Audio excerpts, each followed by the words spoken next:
춘계 교내 체육대회를 위해서 우리는 정해진 체육복 외에도 매스게임용 추리닝 한 벌을 사야 했다.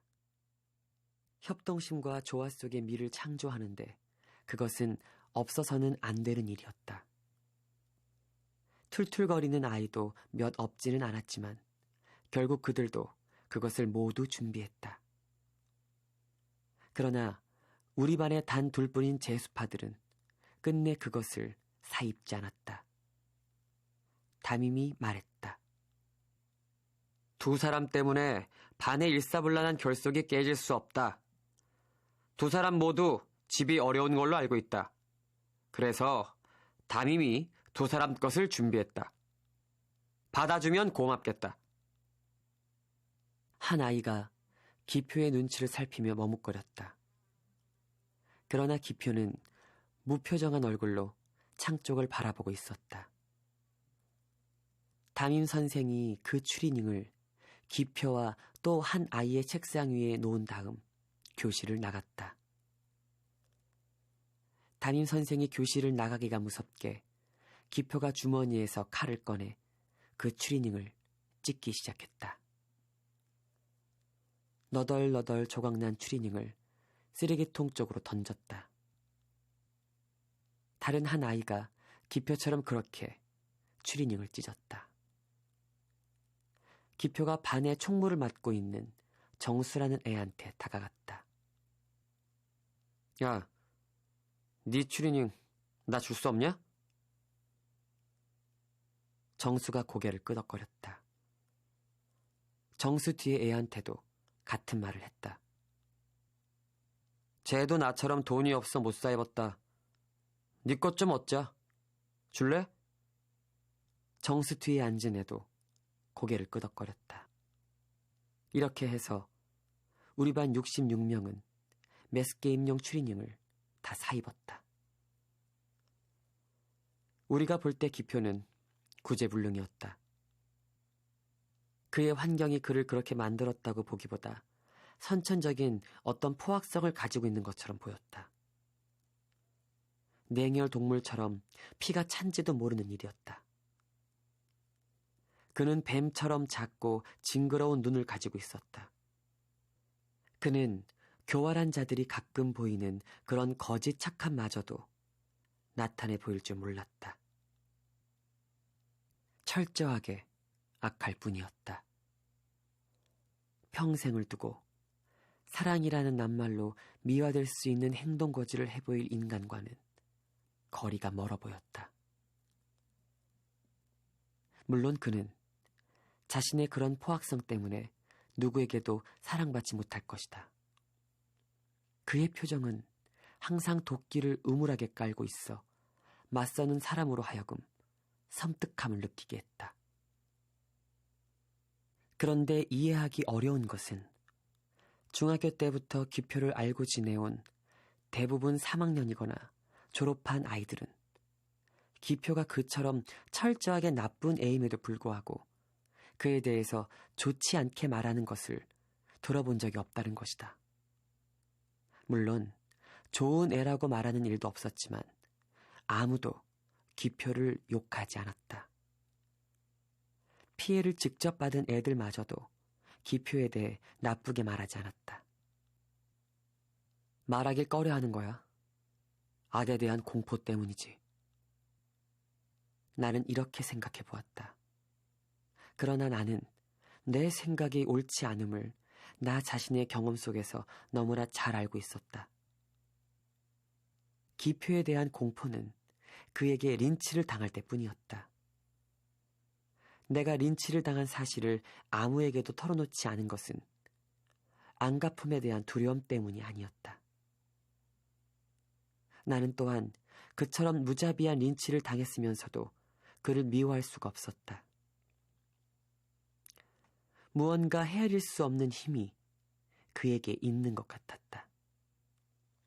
형! 동급생이면서도 우리들은 2학년 재학하는 유급생 20여 명을 꼭 공대했다. 재수파들이 그렇게 대해주길 바랐기 때문이기도 했지만 그렇게 공대하면서도 입이 껄끄럽지 않은 것은 제스파를 이끌고 있는 기표의 위력 때문인지도 모른다. 야, 체육복 좀 빌려줘라. 재수없는 아이가 유급생인지 모르고 말을 함부로 놓을 때가 덜어 있었다.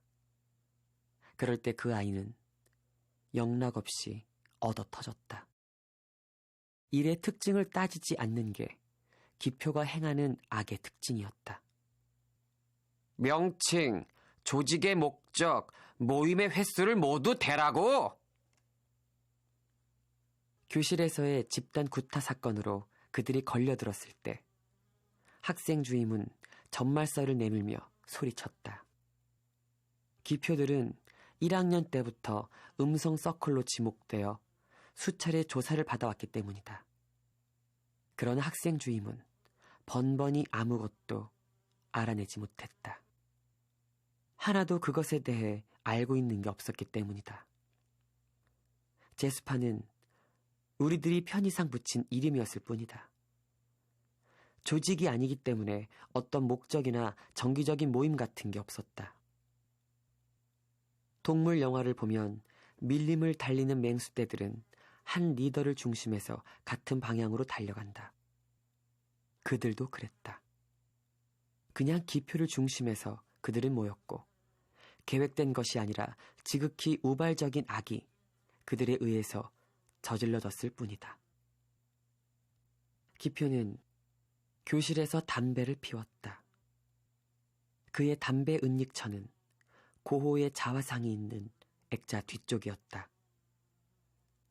쉬는 시간이면 그는 액자 뒤쪽을 더듬어 담배를 꺼냈다.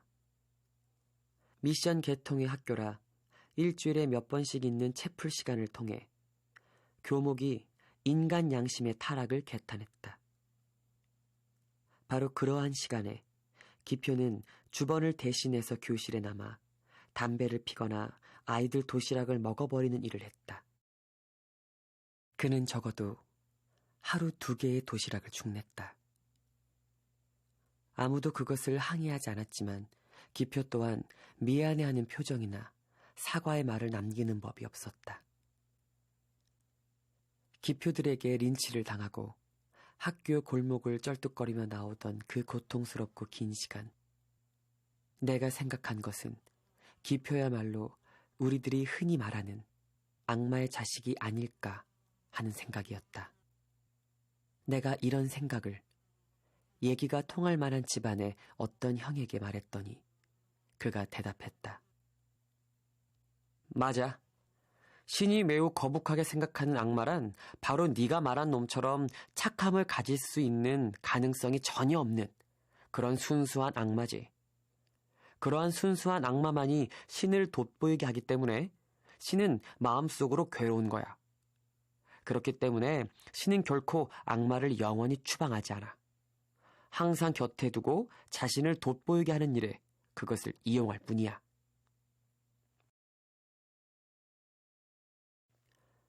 (5월) 중간고사가 끝나는 날 오후, 반장인 이명우가 드디어 제수파한테 당했다. 아무도 상상하지 못한 일이었다. 그처럼 근본이 포악한 기표마저도 형우의 얘기라면 귀를 기울이곤 했었다. 그처럼 형우는 모든 아이들의 인심을 살 줄 알았다. 형우의 성실성이, 남을 위해 자기를 던질 줄 아는 의협심이, 그의 천성적으로 착해 보이는 외모가 아이들을 사로잡았다. 다른 반 선생들도 2학년 13반 반장 이명우를 칭찬했다. 형우의 겸손함이 다른 선생들의 호감을 샀다. 형우는 특히 기표에게 잘해주었다. 아우가 형을 대하듯 스스럼 없이 사랑해 주었다. 그렇다고 기표에게 특혜를 얻어주려고 노력하는 것 같지도 않았다. 유독 그의 환심을 사려고 노력하는 것 같지도 않았다. 물론 다른 아이들이 기표에 대해 갖는 그런 공포 같은 것도 없어 보였다. 그런데 5월 고사에 이르러 형우가 결정적 실수를 했다. 시험을 며칠 앞둔 어느 날 형우가 반에서 성적이 괜찮은 몇몇 아이를 모았다. 두 사람을 조금씩 도와주자. 그가 제의했다. 이번 시험을 잘 못 보면 또 낙제할 가능성이 있다고 담임 선생님이 말했다. 나쁜 낙제 제도 때문에 그들이 구제불능의 상태에 놓이도록 방관하는 것은 옳지 못한 것 같다. 물론 공부를 잘 못하는 것은 그들의 책임이다. 그러나 책임으로 그들을 추궁하기에는 그들이 너무 한심한 상태의 아이들이다. 결국 동정하자는 거군. 어떤 아이가 말했다. 인간을 구제한다는 것은 값싼 동정과는 근본적으로 다르다. 다투고 싶지 않다. 결국 우리가 어떻게 돕자는 거냐? 먼저 아이가 물었다. 조금씩만 돕자. 결국 부정행위를 하란 말이냐? 그렇다. 컨닝이 규칙에 위반된다고 해서 하기 싫으면 안 해도 좋다. 나는 다만 너희에게 부탁했을 뿐이다. 걸렸을 때는? 모든 책임은 내가 진다. 내가 시켜서 했다고 해라. 우리는 형우의 단호한 어조에 감명받았다. 걔들이 우리들의 도움을 거부하면? 어떤 애가 그런 우려성을 내놓았다. 충분히 있을 수 있는 일이었다. 거부하지 않을 것이다. 4월 고사에서 내가 약간 시도해 보았기 때문에 자신할 수 있다. 나는 형우의 눈꼬리에 매달린 교활해 배는 웃음을 보았다. 나는 참지 못하고 말했다. 누구를 위해서 그렇게 하자는 거냐? 기표냐? 아니면 우리들 자신이냐? 유대, 네 말은 대답할 가치가 없다고 생각해서 대답을 않겠다. 대답해라. 대답 못할 것도 없을 텐데. 내가 빈정거리는 투로 다그쳤다. 그렇게 해주는 것이 옳다고 판단했기 때문이다. 왜 옳은가는 네 자신이 생각해도 된다. 네 의협심을 존중한다. 내가 간단히 손을 들어버리자 형우가 당연하다는 듯이 씩 웃었다. 이왕 얘기가 났으니 말이지만 이 일은 우리 모두를 위해서 하는 것이라고 생각해도 좋다. 최소한 반장인 내가 기표의 환심을 사려는 개인적인 일이 아니라는 것만 알아줘라. 마지막으로 부탁할 것은 이 일이 내 제안에 의해 이루어졌다는 걸 기표가 모르도록 해달라는 것이다. 우리들은 형우의 말을 믿었다. 자기가 모든 것을 책임지겠다고 하는 얘기도 그의 진심으로 받아들였다. 4월 중순께 기표가 3학년형을 구타한 일로 벌을 받게 됐을 때 학급 전원이 서명해서 기표를 구하기 위해 일사불란하게 움직였던 것처럼 우리는 형우의 지시에 따라 섬세한 계획을 짜고 시험날을 기다렸던 것이다. 무슨 과목은 누가 어떤 방법으로 도와준다는 등 그들이 또다시 유급하지 않을 정도의 점수를 올리기 위해 우리들은 빈틈없이 준비했다.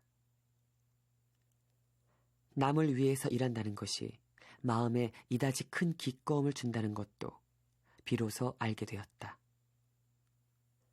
3일간 계속되는 중간고사 첫날이었다. 기표와 대각으로 앉게 된 정수가 자리의 이점을 이용해서 답안지를 바른 쪽 허리깨로 내리밀어 기표가 보기 좋게 해주었다. 첫 시간에 기표가 정수의 그러한 호의를 어떻게 받아들였는지는 알 수 없었다. 다만 그는 퇴장할 수 있는 30분이 되자 제일 먼저 답안지를 놓고 나갔을 뿐이다. 시간이 끝나고 답안지를 거둔 아이의 말에 의하면 기표의 답안지는 거의 백지에 가까웠다는 것만 알았을 뿐이다. 둘째 시간은 영어였다. 총무를 맡은 애가 시간 중간쯤에 문제 번호와 답을 쓴 컨닝 페이퍼를 몇 사람 손을 거쳐 기표에게 전달했다. 그러나 그것이 문제였다. 기표가 벌떡 일어나 감독 선생 앞으로 걸어나갔다.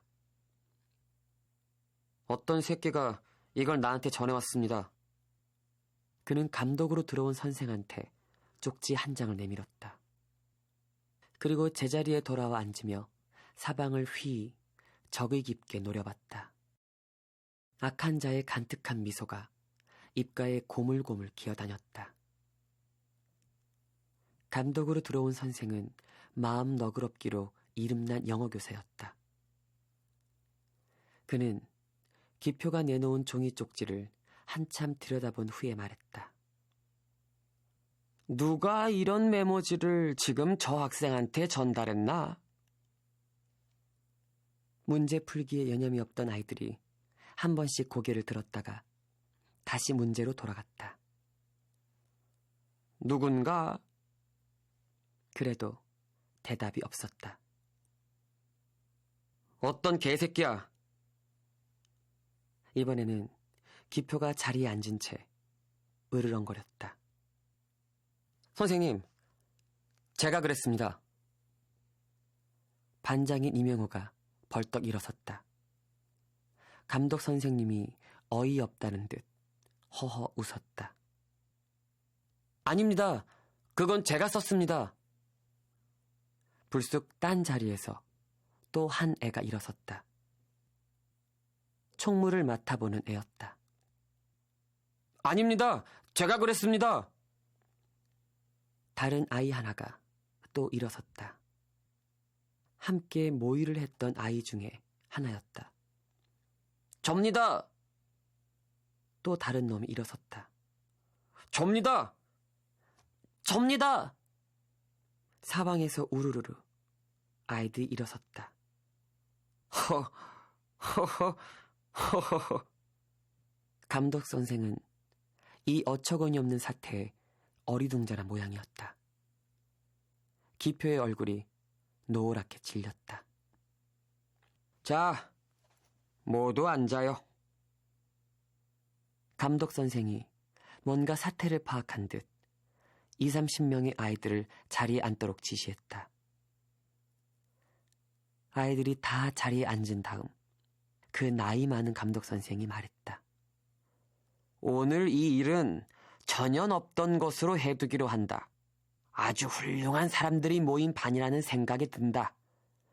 종이 쪽지를 가지고 나왔던 사람의 고든 정신이나 우정이 무언가를 여실히 보여준 여러분의 모두의 결의는 대단히 훌륭했다.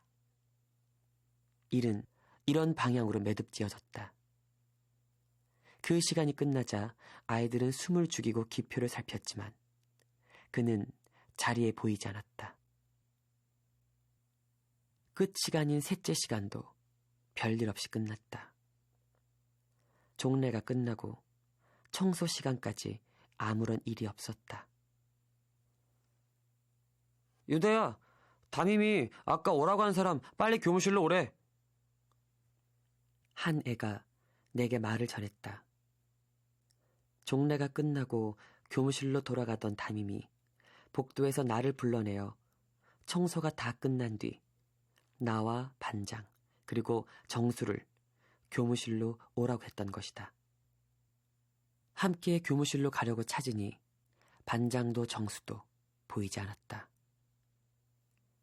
나는 운동장으로 내려서는 계단 휴게실까지 가보았다. 거기도 그들은 없었다.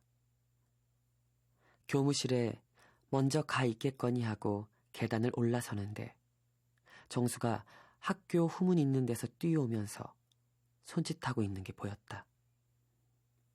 반장은 어디 갔나? 담임 선생은 그날 끝낸 화학시험제 답안지를 정리하며 건성으로 물었다. 아무리 찾아도 보이지 않아 저희들만 왔습니다. 나는 정수의 얼굴을 쳐다보지 않은 채 대답했다. 곁에 선 정수의 숨소리는 아직도 고르지 않았다. 됐어. 너희들 둘이 해도 되겠지. 짐작했던 대로였다. 우리는 담임 선생님의 채점 기계로 호출된 것이다. 답안지를 든 담임 선생님을 따라 우리는 화학실로 올라갔다. 나 화학실에 있다고 사환 애한테 알려둬라. 밖에서 전화 올 게 있다. 복도에서 담임이 말했다. 내가 아래층 교무실로 뛰어내려갔다. 우리들 사이에 넓적이라고 불리는 사환 계집애가 만화책을 보고 있었다. 우리 담임 선생님 화학실에 계셔. 무슨 일 있으면 그리 연락하라고. 넓적이가 고개를 들지 않은 채 알았어 했다. 우리는 담임 선생님과 함께 아이들의 답안지에 OX 해나갔다. 맞은 것, 틀린 것, 좋은 답, 나쁜 답, 착한 놈, 나쁜 놈. 우리들이 동그라미 하나 더 치면 그 아이는 5점이 올라갈 수 있었다. 야, 너덜 오늘은 속도가 느리구나. 담임의 말이 사실이었다. 우리는 다른 때와 달리 몇 장 넘기지 못하고 있었다. 정수나 나나 매 한 가지였다. 정수는 눈에 띄게 허둥거리고 있었다. 나 역시 답안지의 내용이 자꾸 헛갈렸다. 적어도 7명쯤의 재수파들 속에 형우가 무릎을 꿇고 와들와들 떨고 있을 것이다. 명치를 찌르는 주먹, 정강이 뼈를 겨냥한 구둣발 세례, 피가 꽃망울처럼 솟아오르는 기표의 팔뚝, 허벅지를 태우는 살냄새. 하나, 둘, 셋, 넷, 다, 악! 소리 질러봐. 죽여버릴 거니. 석공이 돌을 다듬듯 완벽한 솜씨로 그들은 형우의 육체와 영혼을 주장시키는 일에 탐닉하고 있을 것이다. 형우는 지금 어떤 표정으로 무슨 생각을 하고 있을까? 정수가 담임에게 일러바쳐 지금쯤 자기를 구원해주러 오는 사람들을 기다리고 있을 것인가? 아니면 죽기를 각오하고 그들에게 도도한 자세를 보일 것인가? 나는 짐짓 정수의 눈을 찾았다. 나를 바라보는 정수의 눈이 애원하듯 하고 있었다. 그렇게 무서우면 네가 말해. 그런 뜻의 눈짓을 내가 보냈지만 목덜미를 더욱 벌겋게 달구며 고개를 꺾었다. 너희들이 잘해주어서 올해는 퍽 수월하게 넘어갈 것 같구나. 담임 선생은 채점을 쉬며 담배를 피워 물었다. 반장이 생각했던 것보다 잘해주는 것 같단 말이야. 너희들이 알다시피 우리 반 2학년 전체에서 제일이거든. 지난 춘계 체육대회 때 종합 우승이며 이번 2, 4분기 납부금 실적도 단연 으뜸이고. 나는 실수하며 정수의 눈을 찾았다. 그러나 정수는 고개를 들지 않았다. 아직 한 권에서 반도 넘기지 못한 채였다. 나는 다시 한번 실수했다. 담임 선생이 지금 형우가 처하고 있을 상황을 안다면 어떤 표정으로 바뀔 것인가? 참 알 수 없는 일은 최기표가 듣던 것과는 달리 양처럼 순하다 그거야. 몇 번 말썽이 있긴 했지만 그까짓 거야 별거 아니지. 어떻든 그놈도 본성은 착한 놈인데 가정 형편이 못한가 보더라. 담임 선생은 자기가 부리는 채점 기계의 묵묵한 작업에 눈을 보낸 채 잠옷 흐뭇한 표정이었다. 다 담임 선생님께서 잘 지도해 주신 덕분이죠 뭐. 내가 시치미를 떼면서 말하자. 아닌 게 아니라 나로서도 그동안 너희들이 이해 못할 애로사항이 많았다. 인간을 교육한다는 것이 새삼 어렵다는 걸 깨닫게 됐고 또한 그런 어려움 속에서 교육하는 보람도 얻을 수 있었던 거지. 정수가 비로소 고개를 들어 나를 쳐다보았다. 그의 이마에 번지르르 땀이 배어나고 있었다. 그의 눈알이 불안하게 움직였다. 그는 몹시 괴로워하고 있음이 분명했다. 형우가 제수파들한테 끌려 학교 뒷산 으슥한 곳으로 끌려갔다는 사실을 내게 전해준 것만으로도 그는 마음이 가벼워질 줄 알았을 것이다. 그러나 그는 지금 그 사실을 나한테 얘기한 것을 몹시 후회하고 있는지도 모른다. 나라면 담임 선생한테 그 사실을 쉽게 알릴 수 있으리라고 생각한 자신의 판단이 빗나간 데에 대한 당혹감으로 그는 떨고 있는 것이다. 임마, 너희들이 생각한 것처럼 난 담임 선생님의 첩자가 아니야. 나는 다시 정수의 눈에 맞춰 눈싸움을 벌였다. 정수는 금방 울음을 터뜨릴 것 같은 표정이었다. 자칫하다가는 이 녀석이 발광을 할지도 모른다는 생각이 들었다.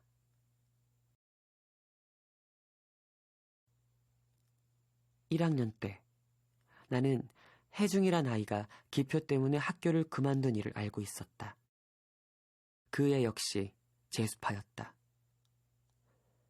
5놈이 캠핑을 나가 여학생 하나를 결단냈다. 피해자 측에서 사생 결단하고 덤벼 일이 크게 번졌다. 당한 애가 인상을 말했기 때문에 범인은 대번 좁혀져 제수파들이 학생부실에 불려갔다. 그러나 그들은 한사코 잡아뗐다. 하루 내내 족쳐도 헛일이었다. 여학생과 대면을 시키겠다고 해도 만나게 해달라고 날뛰었다. 그때 그들 제수파 중에 하나의 어머니가 학교에 나타난 것이다. 그네는 학생부실에 들어가기가 무섭게 기표를 손가락질했다. 저놈이 우리 혜중을 맨날 불러냈지. 우리 혜중을 망치는 놈이 바로 저놈이라우. 모두 기표를 바라보았다. 기표는 눈썹 하나 까딱하지 않은 채 혜중이를 돌아다 보았다. 이 새끼야, 내가 너네 엄마 말대로 널 맨날 불러냈냐? 소름 끼치도록 낮고 매서운 추궁이었다. 말해라, 이 녀석아. 왜 사실대로 말 못하는 게야? 혜중이 엄마가 퍼댔다. 말해. 기표가 씹어뱉듯 말했다. 혜중이가 느닷없이 몸을 와들와들 떨기 시작했다. 그리고 미친 사람처럼 부르짖기 시작했다. 엄마, 기표는 우리 집에 한 번도 안 왔어. 우리 집도 모른단 말이야. 선생님, 접대 그 일은 제가 했어요. 딸 학교 애들하고 그랬단 말이에요. 그는 말을 마치기가 무섭게 학생부실 시멘트벽에 머리를 2번 부딪혔다. 혜중이가 병원으로 들려간 뒤 학생부 선생이 함께 조사를 받던 놈들한테 물었다. 혜중이 말이 사실이냐? 기표가 고개를 끄덕거린 다음 그 쌍새끼 하고 중얼거렸다. 다른 애들도 모두 기표처럼 고개를 끄덕거렸다. 혜중이가 스스로 학교를 물러난 것으로 일은 끝나버렸던 것이다. 아직 멀었냐? 담배를 피운 다음 책상에 앉아 잠시 졸고 난 선생님이 다시 물었다. 너 정말 오늘 왜 이렇게 늦냐?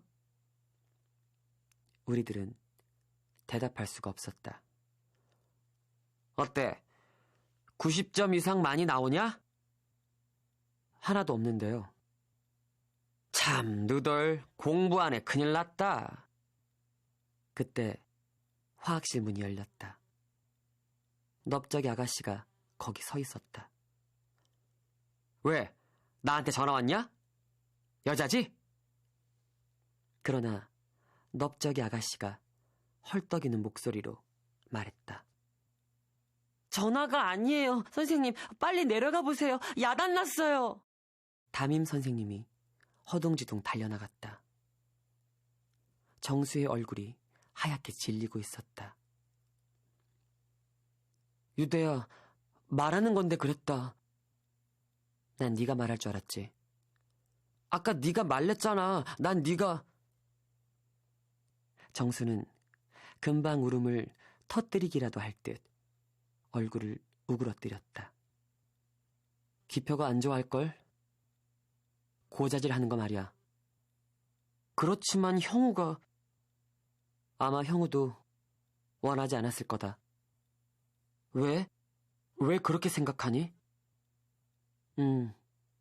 형우는 자신이 스스로 그렇게 당하길 원했거든. 정수가 무슨 얘기냐는 듯 나를 보았지만 나는 짐짓 딴전을 부렸다. 죽진 않았을 거다. 우리들이 답안지를 정리해 들고 교무실을 내려왔을 때는 교무실은 넓적이 아가씨 혼자 있었다. 김 선생님이 빨리 한강병원으로 오라고 하던데요? 무슨 일이래요? 어떤 아줌마가 아까 막 달려와서 학생들이 뒷산에서 사람을 죽인다고 해 학생 주임 선생님이 가봤더니요. 2학년 13반 반장이 혼자 뒹굴고 있더래요. 우리들은 학교에서 가까운 한강병원까지 단 한마디 말도 않은 채 달려갔다. 죽지 않았을 거다. 나는 뛰면서 생각했다. 기표가 사람을 죽일 리가 없지. 기표는. 형우는 응급실 의자에 엉거주춤 누워 있었다. 형우가 외관상 멀쩡해 보이는 데 대한 한 가닥 실망이 스쳤다. 그러나 자세히 보니 형우의 얼굴은 퉁퉁 부어 있었고 임시로 잡아맨 넓적다리의 붕대 위엔 꽃송이처럼 선명한 핏자국이 피어올랐다. 우리를 발견한 형우가 재빠른 동작으로 손가락 하나를 퉁퉁 부은 제 입술에 댔다가 떼었다. 나는 고개를 끄덕거려 주었다. 유대야, 너 형우네 집 전화번호 알지? 학생 주임과 함께 서 있던 담임이 물었다. 모르겠는데요. 나는 시치미를 떼며 형우의 표정을 살폈다.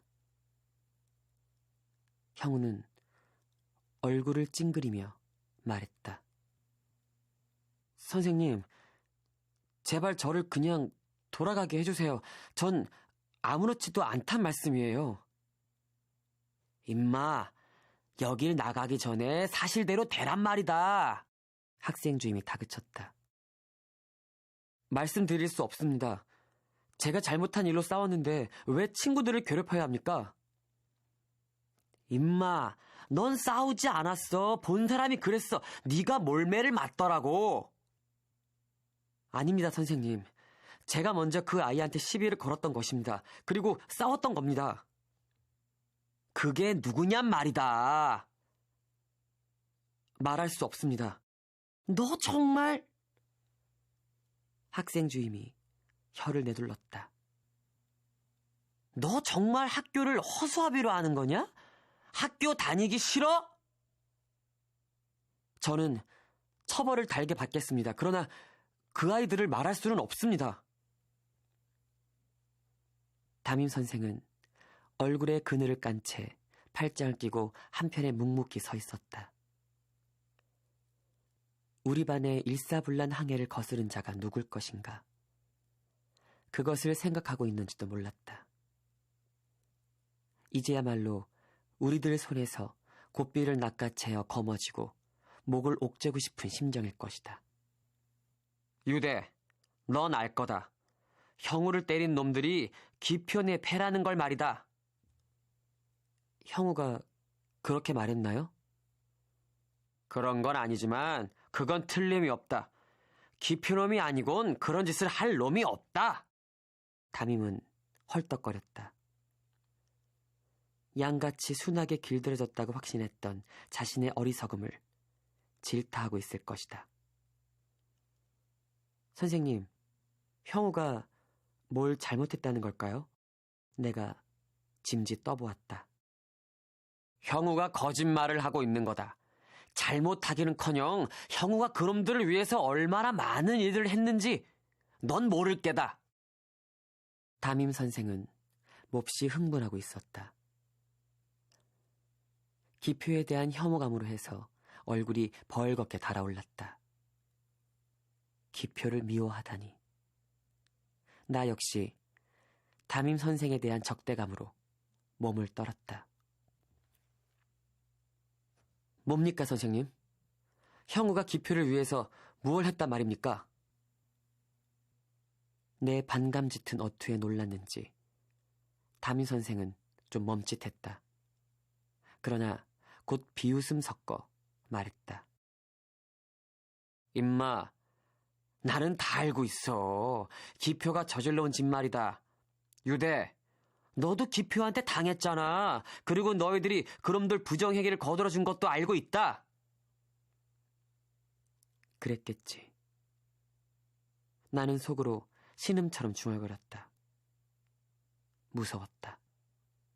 어른들의 음흉스러운 심보. 알면서도 모른 채 시치미를 뗀 그 저희는 무엇인가.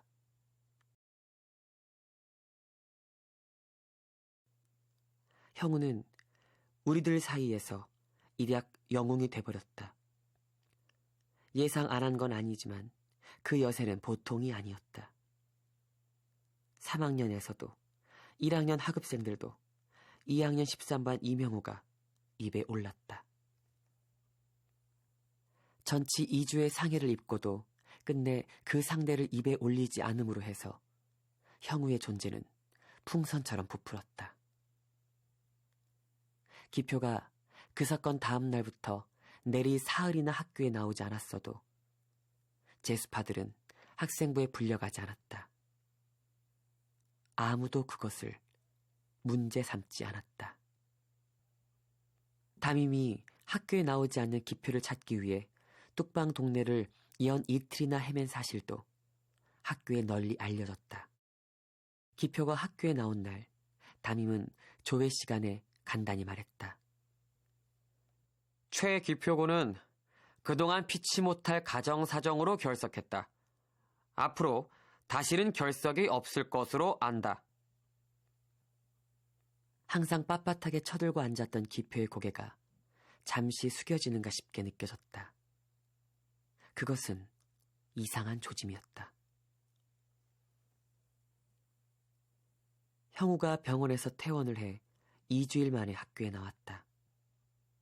악수 세례가 쏟아지고 등을 두드리고 체육 시간에는 행가래까지 시키려고 했지만 형우가 도망을 쳤다. 그렇게 하면서 우리들은 숨죽여 기표의 동정을 살폈다. 그러나 그의 차가운 시선에 부딪힌 아이들은 섬뜩한 느낌으로 고개를 돌리곤 했다. 나는 후 가슴을 쓸어내렸다. 형, 우리 미술 시간에 라면 먹으러 갈까? 내가 말을 건넸다.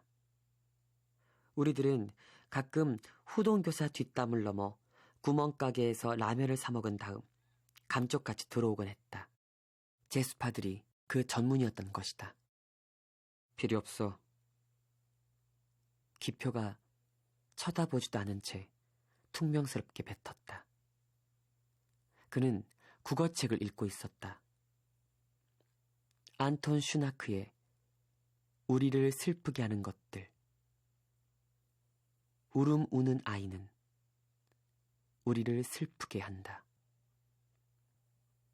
다른 반 애들이 말했다.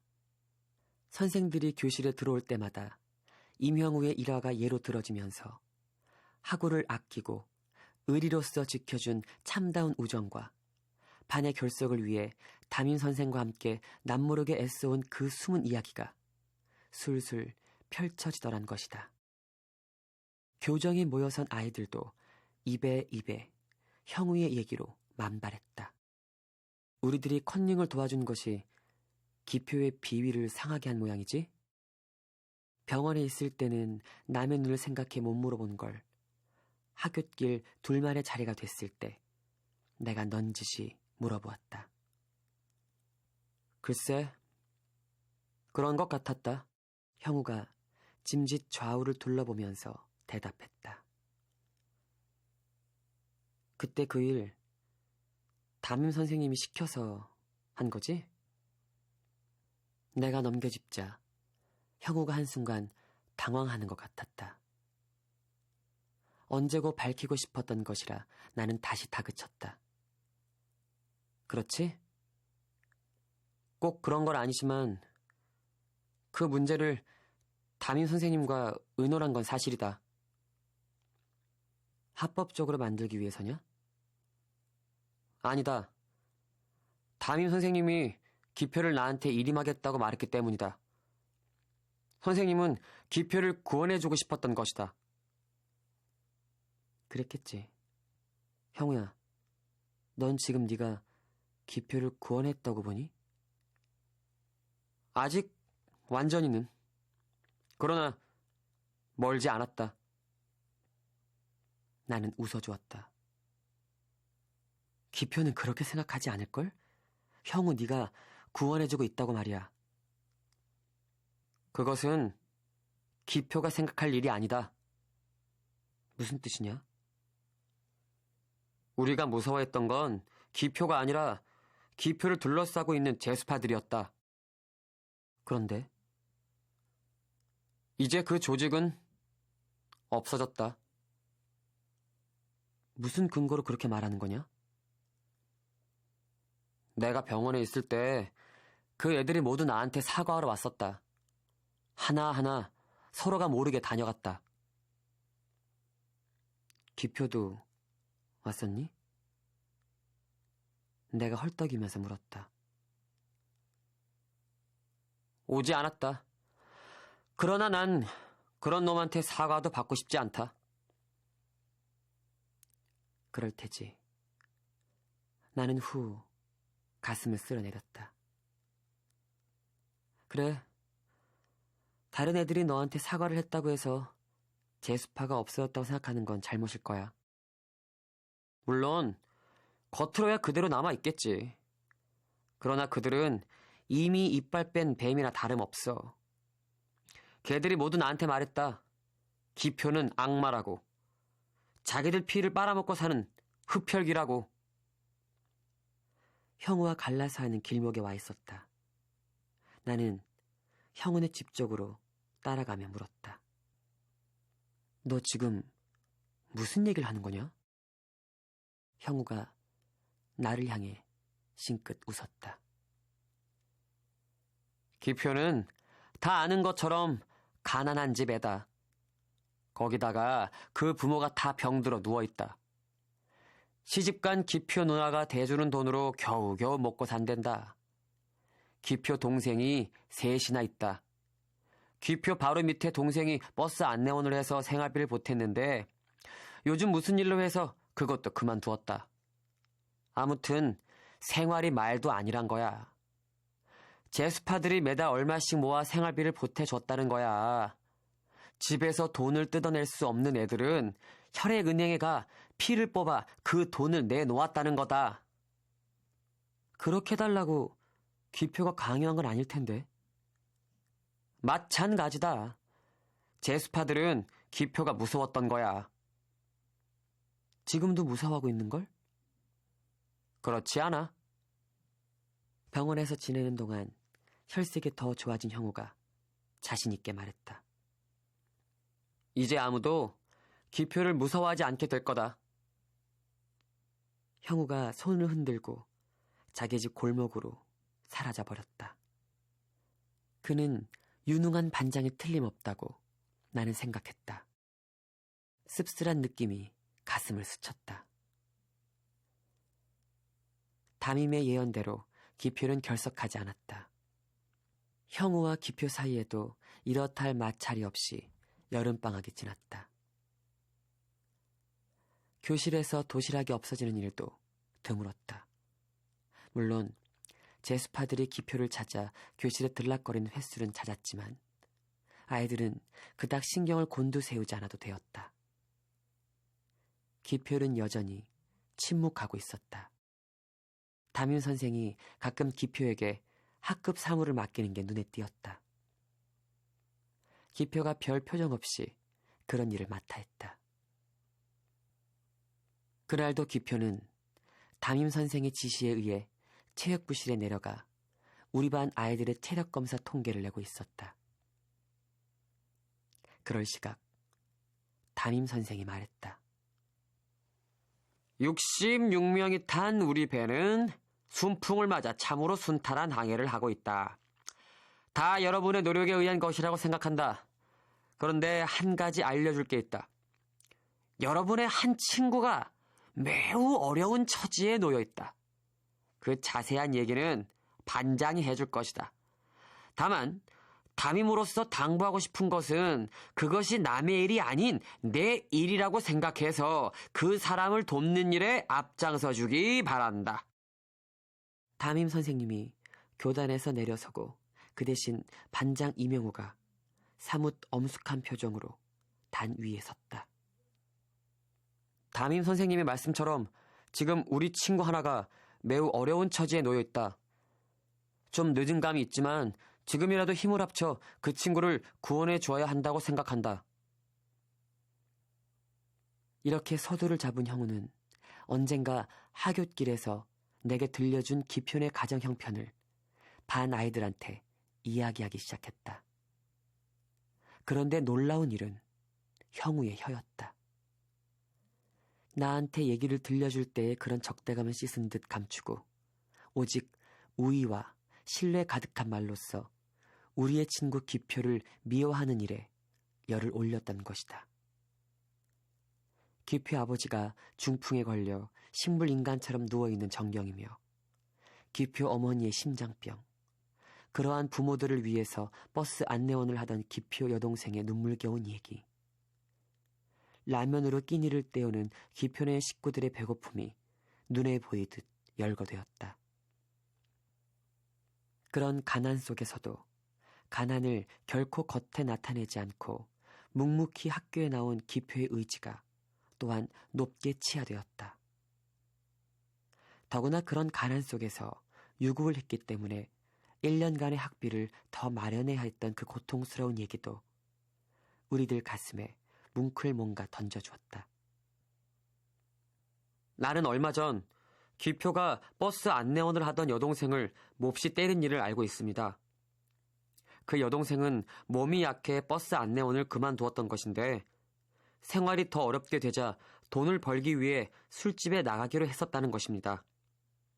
우리는 그 여동생이 앞으로 어떤 무서운 수렁에 떨어져 내릴는지 아무도 알 수가 없습니다. 반 아이들은 사뭇 숙연한 자세로 형우의 말에 귀를 기울였다. 형우는 기편의 가정 사정을 낱낱이 얘기함으로써 이제까지 우리들에게 신화적 존재로 군림해온 기표의 허상을 빈곤이라는 그 역겨운 것에 한 자락에 붙들어맨 다음 벌거벗기려 하는 것 같았다. 기표는 판잣집, 그 냄새나는 어둑한 방에서 라면가락을 허겁지겁 건져먹는 한 마리의 동정마다 마땅한 벌레로 변신되어 나타났다. 한 가지 또 알려줄 게 있습니다. 그것은 어려운 처지의 친구를 위해서 이제까지 남이 모르게 도와온 우정이 있다는 것입니다. 그것은 기표에 가까운 친구들입니다. 이제까지 우리들이 제수파라고 불러온 아이들입니다. 우리들이 무시해온 그들이야말로 진정 아름다운 우정이 어떤 것인가를 보여주었던 것입니다. 그들은 매달 용돈을 저축하고 또는 방학 때 공사장에 나가 일을 해서 받는 돈으로 기표를 도와온 것입니다. 그들 중에는 매달 자신의 귀한 피를 뽑아 그 돈을 내놓기도 했습니다. 한 달에 피를 3번이나 뽑았기 때문에 빈혈을 일으켜 병원에 입원했던 사람도 있습니다. 사회에서 구원받지 못한 가난을 우정으로서 구원하려 한 그들이야말로 훌륭한 정신의 소유자입니다. 협동과 봉사, 기여 정신의 산 증인들입니다.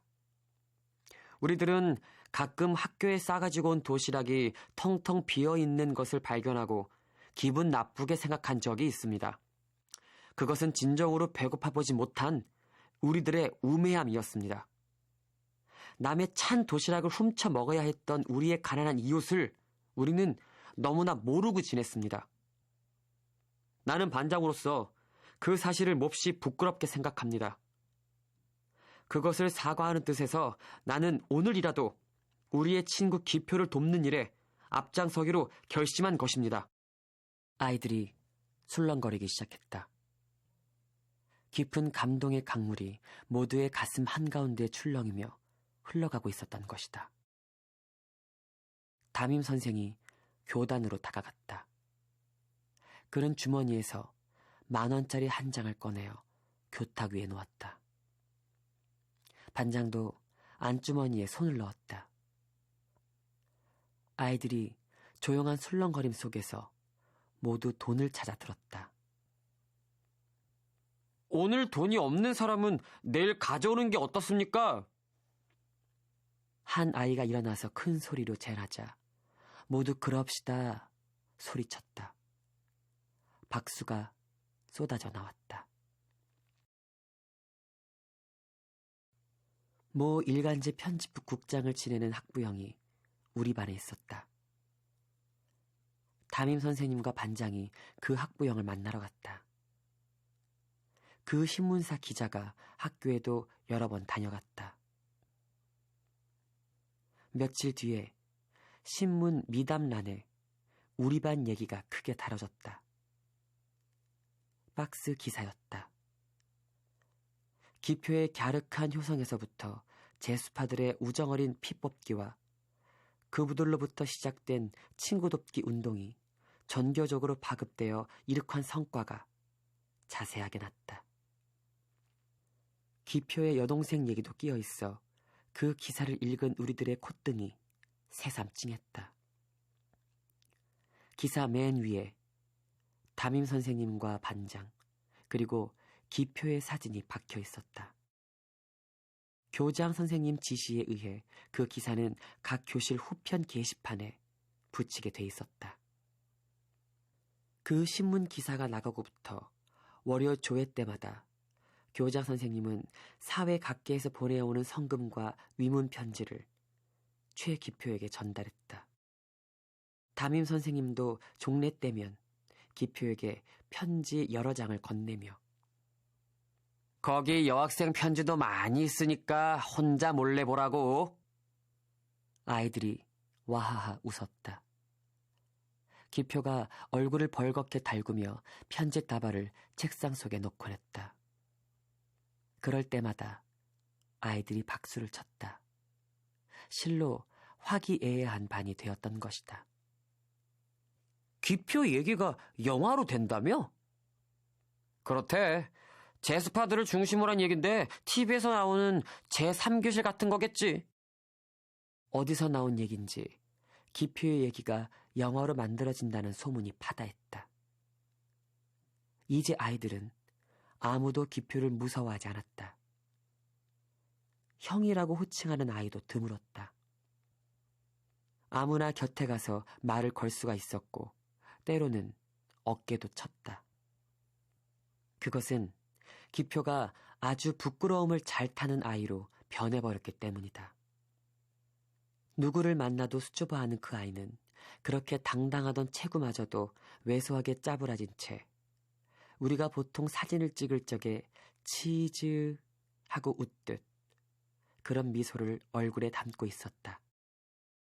우리는 그렇게 미소 짓는 기표의 얼굴을 보면서 일사불란한 항해를 계속했다. 담임은 더욱 깊은 이해로서 우리 반을 돌봐주었다.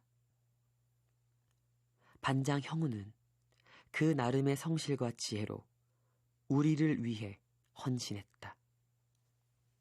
우리 교실에 들어오는 선생님마다 칭찬의 말을 아끼지 않았다. 기표의 얘기가 영화로 만들어진다는 얘기가 더욱 구체적으로 드러나기 시작했고 우리들은 덩달아 들떠서 술렁거렸다. 그러던 어느 날 우리는 기표의 자리가 빈 것을 알았다. 다음 날도 그는 결석했다. 무단 결석이었다. 담임 선생이 한 아이를 기표네 집에 보냈다. 집에도 없어. 이틀 전에 집을 나갔대. 우리들은 서로 얼굴을 마주보며 술렁거리기 시작했다. 뭔가 심상치 않은 생각들이 머리에 젖어들었다.